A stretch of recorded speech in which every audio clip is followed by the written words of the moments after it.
We are now moving to the second last round of the debate, which is democracy, rights, and freedom.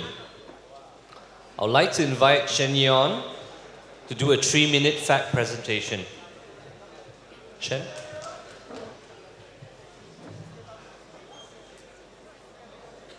After March 2008, the democracy and freedom in rights in Malaysia is getting better.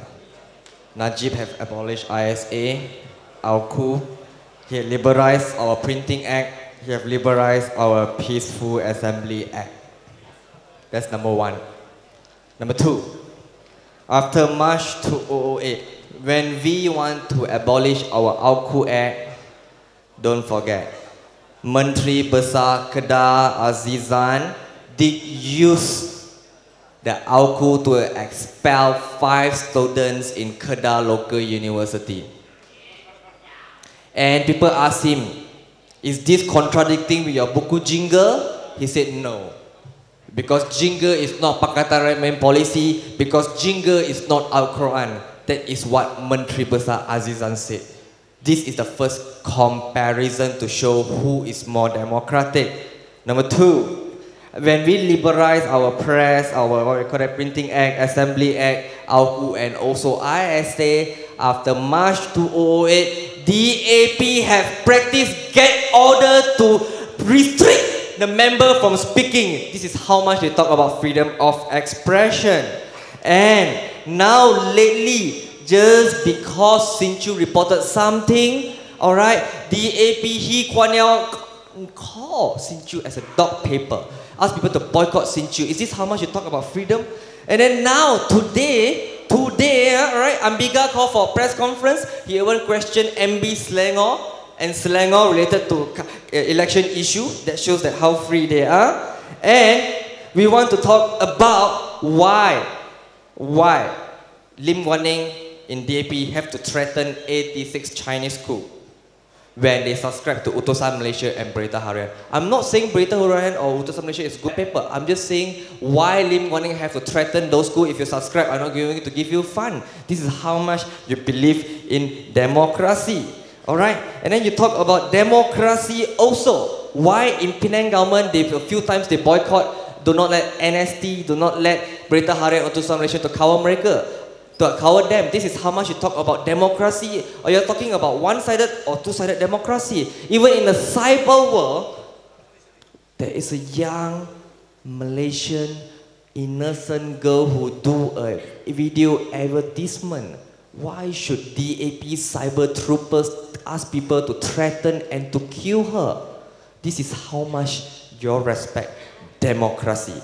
Alright? When anybody were to speak a little bit for BN or attending BN event, alright, DAP cyber bully will accuse, will slander, will do anything, alright, to continue to destroy, humiliate another individual. And many people have become the victim of DAP cyber bully, and this is how much they believe in democracy.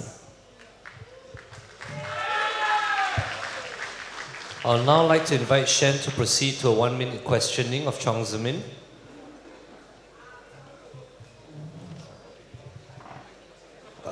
This is not my personal question. Okay. According to PKR Vice Chairman Datuk Mansor Othman and the Deputy Chief Minister of Penang, alright, Lim Guan Eng is not a democratic person. He is a dictator.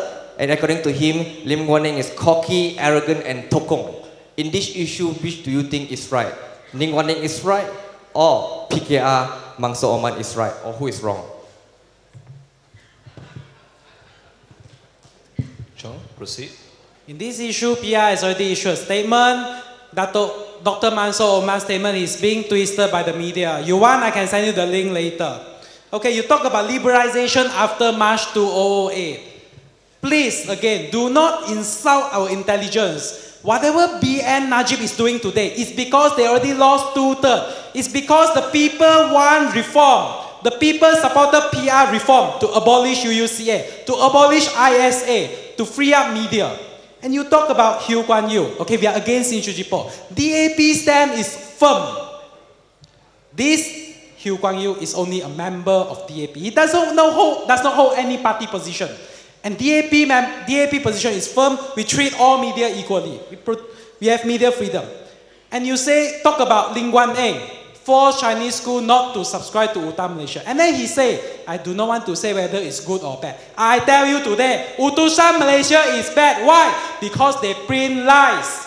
Look at the court case. 7 consecutive court case, okay? 7 consecutive court case. They lose everything, okay? They lose everything. Lose 7 times in court. This is a world record.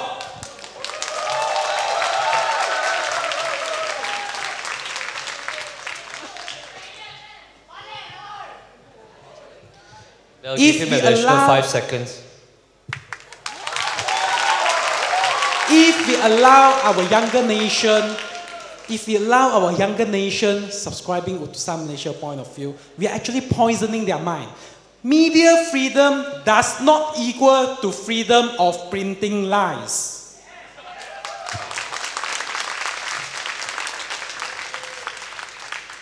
And what Mr. Shen has talked about today, he's talking about all these small minor issues, what BM has done, how you have been treated fairly. But he do not look at the bigger picture of democracy, the bigger picture of rights. What rights are we talking about? When there are over 1,200 deaths happen in police custody. The right to live. The right to live. And there are a lot of cases I can show you. In this year alone, 2013, there are already 4 cases. January 14, Chong Jin Ti died in USJ 8 police station, Subang Jaya. On the 23rd, S. Sugomaran died handcuffed on the street, Hulu Langat. February 1st, Muhammad Rapi died in hospital under police custody. March the 10th, M. Ragu died in Kampa police station. What rights are you talking about? BN government not only do not look at the rights of the people, they are also trying to suppress the people because they just want to gain votes, because they just want to get political influence.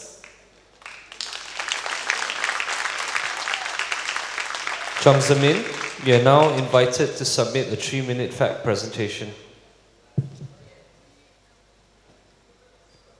Question is very simple. I want to put this question back to Mr. Shen. Do you agree? It's not the question. This is the fact presentation. Oh, my fact presentation. Yeah.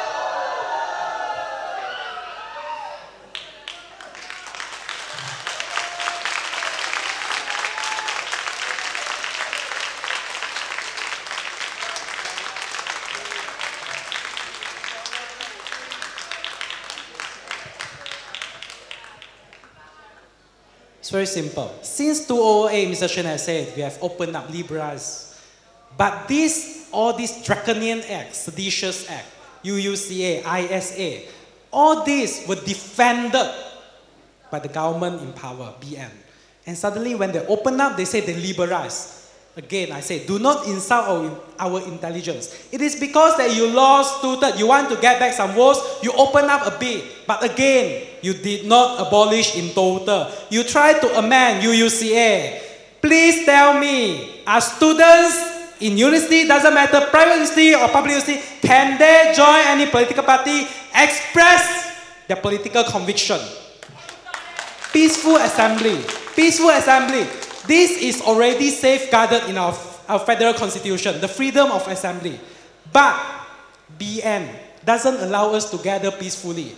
Verse 1, verse 2, verse 3. Hindraf demonstration.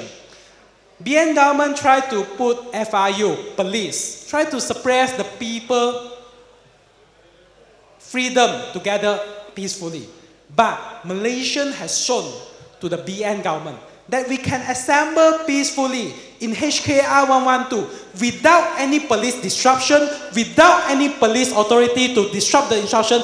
We can gather peacefully, disperse peacefully. And do not forget, while you talk about those small rights, do not forget what we talk about here. There are over 1,800 deaths in custody. And we should always remember Kugan, Teo Beng Hock, Altan Tuya, Aminul Rashid, K. Nagarajan. These are the people that have the right to live. But then, where are they now? When you talk about democracy, rights and freedom, what about local council elections? Local council elections during Indonesia confrontation, our former Prime Minister Tunku Abdul Rahman said, after the confrontation has ended with Indonesia, we will have local election. But until today, BN government does not allow us. And the Penang government needs to go to the court to get a decision whether we can have local council election or not. So this is what we are facing today. BN government is not only suppressive, autocratic, they are trying to silence us just because we are speaking against them. The only way to liberalize Malaysia, there's only one way.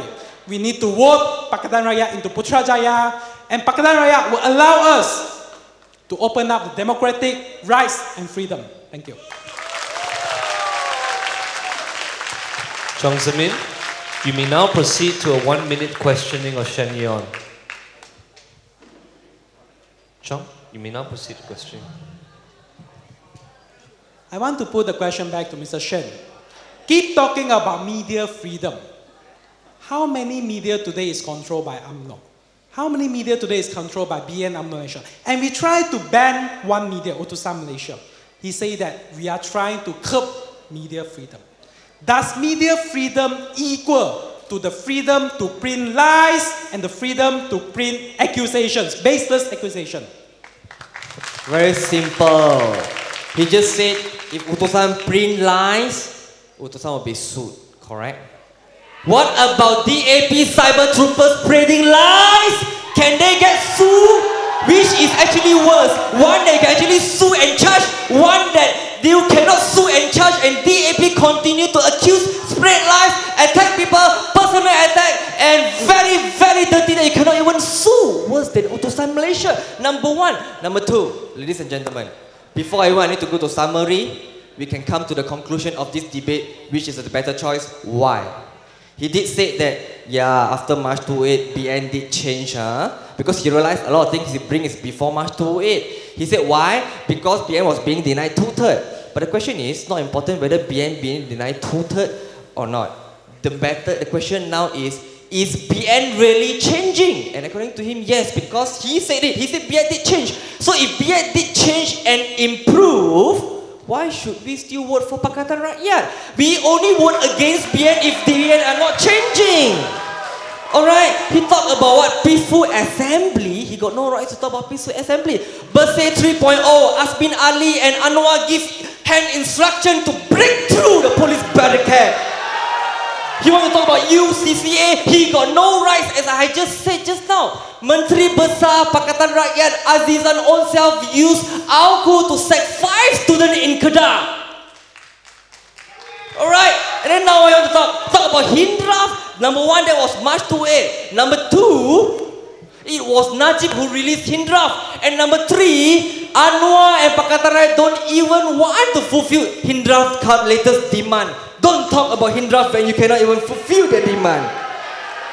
And number four, they said all the law existed in BN, so BN protected it. Yes, when Anwar was in power for 17 years, Anwar protected it. So when Najib was in power less than 1 or 2 years, he abolished all this. That is the clear difference between their Anwar and our Najib. Why keep talking about past when you already admit BN is changing? You already admit BN is changing. Do not say because you want to vote or what. It doesn't matter. As long as if you really change and it's for betterment and improve, even for no matter what reason, then what's wrong with Barisan Nasional now? Just because you said that you deny 2/3, then BN is changing, you went from bad become good, you have to punish BN. This is not right. Correct. We should continue to vote against BN if it's at worst during Pala time 2004 or any other year. But he already admitted that BN is better and is changing. And the only reason because we want to vote this and that. As if all their populist policy, all their inconsistency, all their extreme politicking is not for votes.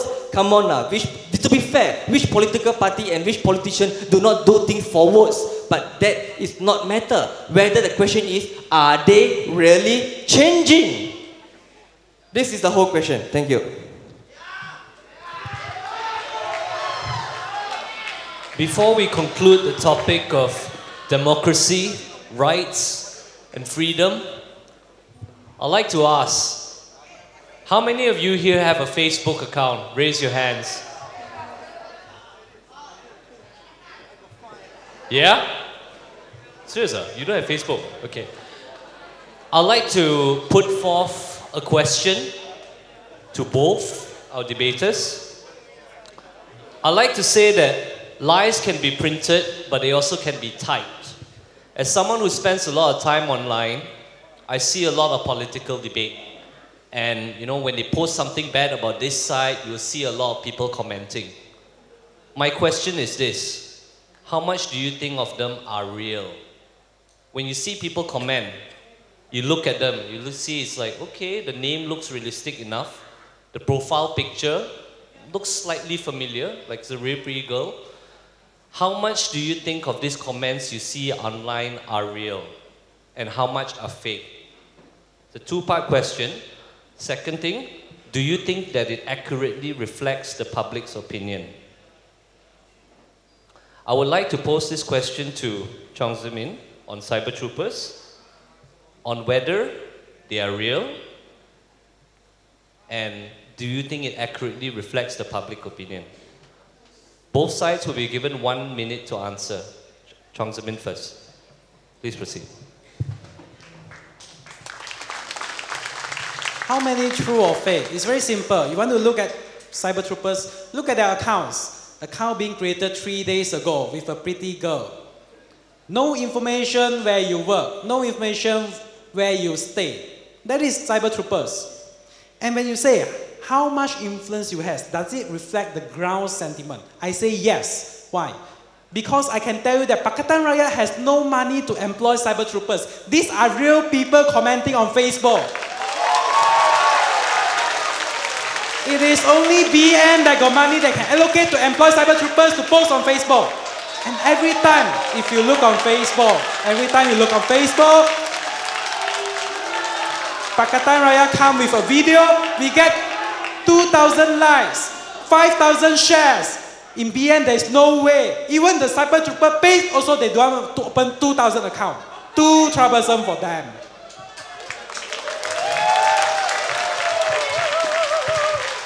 I would like to invite Shen to reply the same question as well. Same terms, 1 minute. Most of it are fake. And does it reflect the ground sentiment? Alright, it may and it may not. It will only reflect if the cyber trooper managed to manipulate, then people believe and being brainwashed, then it will reflect them. That's number one. And number two, it was Raja Petra himself who said, alright, people who keep ambushing his page came from the same IP from Penang DAP Komta. That's number one. And number two, lately DAP Tony Puat di Malaysia Kini, they did hire cyber trooper and DAP do have cyber troopers. So are you contradicting with your own DAP publicity secretary or chief? That's my question. That's my answer. Okay.